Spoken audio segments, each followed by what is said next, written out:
प्रदीप आपका स्वागत करता हूं आपके अपने चैनल प्रदीप फिजिक्स प्लैनेट में। तो आज हम लोग आ चुके हैं क्लास 12 के इलेक्ट्रोमैग्नेटिक इंडक्शन के 12th लेक्चर में। तो आज हम लोग डिस्कस करने वाले हैं इंडक्टेंस के सो कॉल्ड कुछ इंपॉर्टेंट पॉइंट्स के बारे में। तो यहाँ पर जो इंपॉर्टेंट पॉइंट्स है वो एक्चुअली इंडक्टर को लेकर के है। अब मैंने बताया था कि इंडक्टर आपके सर्किट में यूज तो होता है, लेकिन उसको हम कैसे कैसे यूज करें।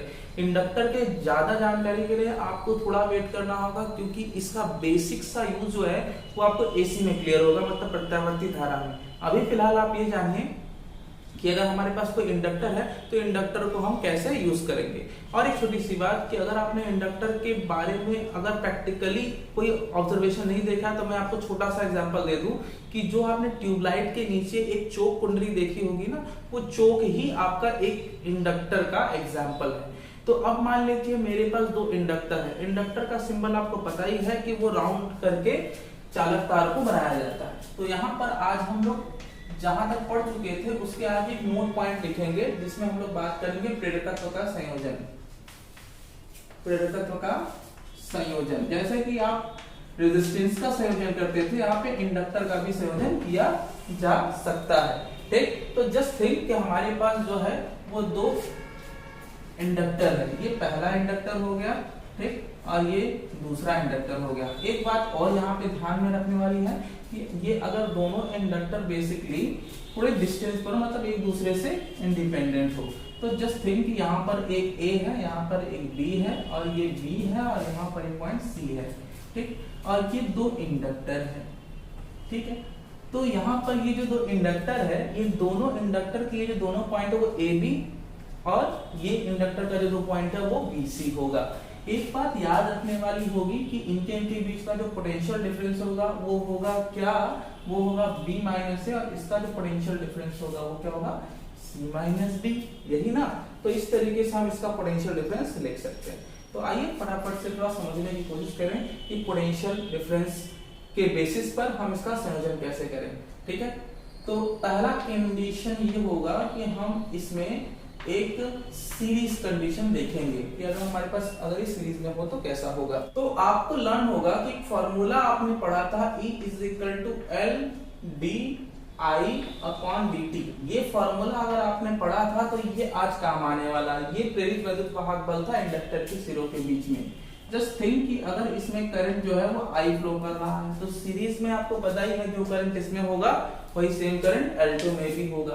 तो इसी के बेसिस पर हम अगर पहले A और B के बीच में बात करें कि पोटेंशियल डिफरेंस कितना होगा, तो हम लिखेंगे कि L1 के मध्य विभवांतर। L1 के मध्य अगर विभवांतर लिखने की अगर बात आएगी बच्चों, तो आप लिखेंगे VA minus VB is equal to, ये फॉर्मूले से लिखेगा L1 D I upon dt। ये लीजिए, आपने इसके लिए लिख दिया इस फॉर्मेट पे। ये वैद्युत वाहक बल एक्चुअली पोटेंशियल डिफरेंस है इसकी कुंडली के सिरों के बीच। अब दूसरे के बीच में बात करें L2 के लिए, तो ये कहानी तो ऊपर वाली ही लिख सकते हैं। यहाँ पे आप लिखेंगे B minus BC is equal to, यहाँ पे लिखेगा L2, और यहाँ पे लिखेंगे आप di/dt। अब इक्वेशन नंबर 1 इसको दे दीजिए, इसको इक्वेशन नंबर 2 दे दीजिए। ठीक है, 1 तथा 2 को जोड़ दीजिए। 1 तथा 2 को जोड़ेंगे तो बच्चों VB और VB कैंसिल हो जाएगा, ध्यान दीजिएगा। तो ये मिलेगा आपको VA माइनस BC जोड़ने पर। ठीक है, जोड़ा है आपने, ध्यान दीजिएगा, जोड़ने पर। तो जोड़ने पर ये मिला आपको L1 प्लस L2 एक साथ, और ये हो जाएगा di/dt। थोड़ा ध्यान से पहचानिए कि ये है पोटेंशियल डिफरेंस किसके, A और C के बीच में, और पोटेंशियल डिफरेंस जो कि E के इक्विवेलेंट है, और di/dt जो कि एज इट इज है, यहाँ पर L के जगह पे ये आ गया। इसका मतलब कि अतः अगर हम इसकी टोटल या इक्विवेलेंट इंडक्टेंस की बात करें, तुल्य प्रेरकत्व के बारे में बात करें, तो तुल्य इसका प्रेरकत्व क्या होगा, L is equal to L1 plus L2 होगा। ये हो गया इसका सीरीज कॉम्बिनेशन।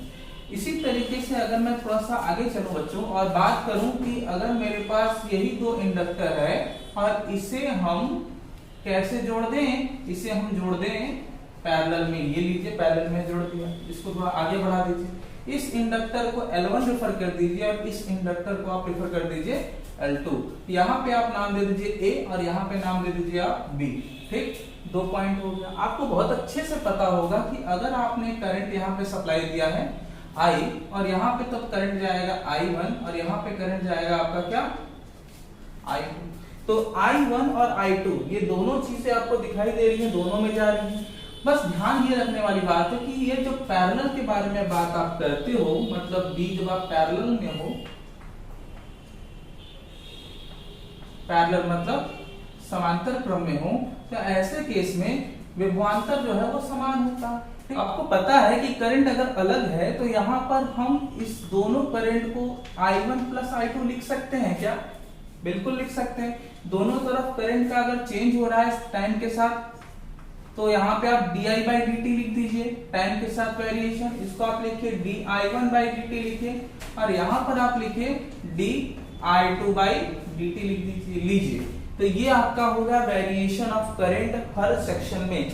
यहां से आप क्या कर सकते हैं इसमें कि आपको di/dt को कुछ नहीं करना है, बस आपको ध्यान देना है कि di1/dt को क्या लिखेंगे। तो di1/dt, अगर मैं इसको di1/dt सपोज कर लूं, इस वाले सेक्शन में ध्यान से देखिएगा, अगर मैं इसको di1/dt सपोज कर लूं तो इसको लिखा जा सकता है VA माइनस VB। तो ये A और B के बीच में विभवांतर तो सेम होगा, तो विभवांतर बटे में क्या L1 पहले वाला इंडक्टर। तो यहाँ पे आप लिखेंगे क्या, ध्यान दीजिएगा, यहाँ पे आप लिखेंगे di1/dt की जगह पे आप लिखेंगे VA माइनस VB। ध्यान दीजिएगा VA माइनस VB अपॉन क्या हो जाएगा L1। ये हो गया पहले वाले का। इस तरीके से अगर मुझे दूसरे वाले का लिखना होगा तो हम लिखेंगे VA, ये दोनों के बीच में पोटेंशियल डिफरेंस सेम होगा, VB अपॉन L2। क्या कॉमन है, ये आपका हो जाएगा di/dt is equal to VA minus VB जो कि कॉमन है, और अंदर आ गया 1 upon L1 plus 1 upon L2। ये हो गया। यहां से ये वाला जो सेक्शन है, थोड़ा ध्यान दीजिएगा, ये वाला जो सेक्शन है ये एक तरीके से अपॉन में इंडक्टर का काम करेगा। कैसे, ये थोड़ा समझते हैं। अगर मैं इसकी कंबाइंड वैल्यू के बारे में बात करूं तो ये कुछ इस तरीके का निकल के आएगा, जहां पर यहाँ पर A होगा, यहाँ पर B होगा, इसमें जो टोटल करंट है वो क्या होगा I होगा। तो इसको अगर लिखना हो तो इसका नाम पहले दे दीजिए आप 3, ठीक, 2 तक दे चुके थे, तथा तुल्य रूप से अगर मुझे इसके लिए लिखना होगा जो कि इसी का रूप है, ठीक है, इसका इक्विवेलेंट कुछ ना कुछ तो होगा, मान लेते हैं L होगा, तो इसको हम लिखेंगे di/dt और इसे हम लिख सकते हैं VA minus VB upon L।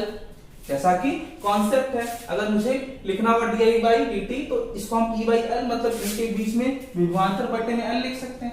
दोनों को कंपेयर कर दीजिए, तुलना कर दीजिए। अगर तुलना करेंगे तो क्या मिलेगा, तुलना करने पर यहां देखिए, अगर दोनों को तुलना कर देंगे तो आपको मिला 1 अपॉन L, ठीक, यहाँ पे 1 अपॉन L है, यहाँ पे 1 upon L1 plus 1 upon L2 is equal to 1 upon L1 plus 1 upon L2। तो ये है किसमें, समांतर क्रम में तुल्य प्रेरकत्व का फॉर्मूला, और ये आपने देखा श्रेणी क्रम में तुल्य प्रेरकत्व का फॉर्मूला। दोनों केस आई होप आपके क्लियर हो गए होंगे। यहां पर ये नोट में आप लिखेंगे। अब हम डिस्कस करेंगे, तो बच्चों यहां पर हमारे पास एक एनसीईआरटी का क्वेश्चन नंबर 5 है, और इसको समझेंगे कि ये क्वेश्चन एक्चुअली कह क्या रहा है और हमें निकालना क्या है। ध्यान दीजिएगा, यहाँ पर कोई 1 मीटर लंबी कोई धातु की छड़ है जो कि एक सिरे पर स्थिर है और उसको घुमाया जाता है 400 रेडियन प्रति सेकंड की कोणीय चाल से, और ये कोणीय चाल दिया और इसे घुमाया जा रहा है उस चुंबकीय क्षेत्र के लंबवत 0.5 टेस्ला जिसका मान है। अब अगर इसको घुमाया जाता है तो इनके सिरों के बीच में प्रेरित वैद्युत वाहक बल का मान निकालना है। तो अगर मैं इसके डायग्राम से थोड़ा सा समझने की कोशिश करूं तो ये मेरे पास कोई छड़ है जिसका ये वाला जो सेक्शन है वो फिक्स है, और ये जो है वो फिलहाल के लिए कोई Q पॉइंट है जहां इसकी कोणीय चाल जो है वो दी हुई है। इसकी कोणीय चाल जो दी हुई है वो है 400 रेडियन पर सेकंड दिया हुआ है, ठीक, सब कुछ ठीक है। और जो इसकी लंबाई है मुझे नहीं पता, फिलहाल के लिए L सपोज किया जा सकता है। तो आइए थोड़ा क्वेश्चन को डील किया जाए। तो एक सेक्शन पर ये फिक्स है और इसे घुमाया जा रहा है इस तरह, तो इसके एक समान चुंबकीय क्षेत्र में लंबवत गति के कारण इनके सिरों पर प्रेरित वैद्युत वाहक बल क्या होगा। आइए तो अब क्या करना है, सिंस हम जानते हैं कि अगर ये यहाँ पर स्थिर है तो इसका वेग क्या होगा 0, जबकि इसका वेग होगा, तो दोनों सिरों के मध्य वेग अलग अलग है, तो हमें क्या करना है, इसका औसत वेग निकाल लेना चाहिए। तो क्यों सिरे पर जो कण है रॉड के उसका वेग होगा आर ओमेगा होता है तो एल ओमेगा लिखा जा सकता है, और जो ओ सिरे पर होगा वो फिक्स है तो यहाँ पर जो वेग होगा वो 0 होगा। अतः हम इसका औसत वेग निकालेंगे। ठीक, तो औसत वेग आप कैसे निकालते हो बच्चों, औसत वेग निकालने के लिए आप करोगे क्या, आपको लिखना होगा L omega plus 0/2 that is L omega by 2। Okay, ये लीजिए। अब औसत वेग आ गया, आपको वैद्युत वाहक बल निकालना है। ठीक, तो वैद्युत वाहक बल दोनों के सिरों के बीच में निकालना है, इसलिए वैद्युत वाहक बल का फॉर्मूला क्या होता है, ये होता है E = BVL। तो ये जो B है वो औसत वेग है, तो B लिखा और ये लिख दिया आपने L ओमेगा बाई 2 और साथ में L। ठीक, यहां से आप इसको लिख सकते हो 1/2 B omega L square. Okay, तो ये तो आपका आ गया फॉर्मूला।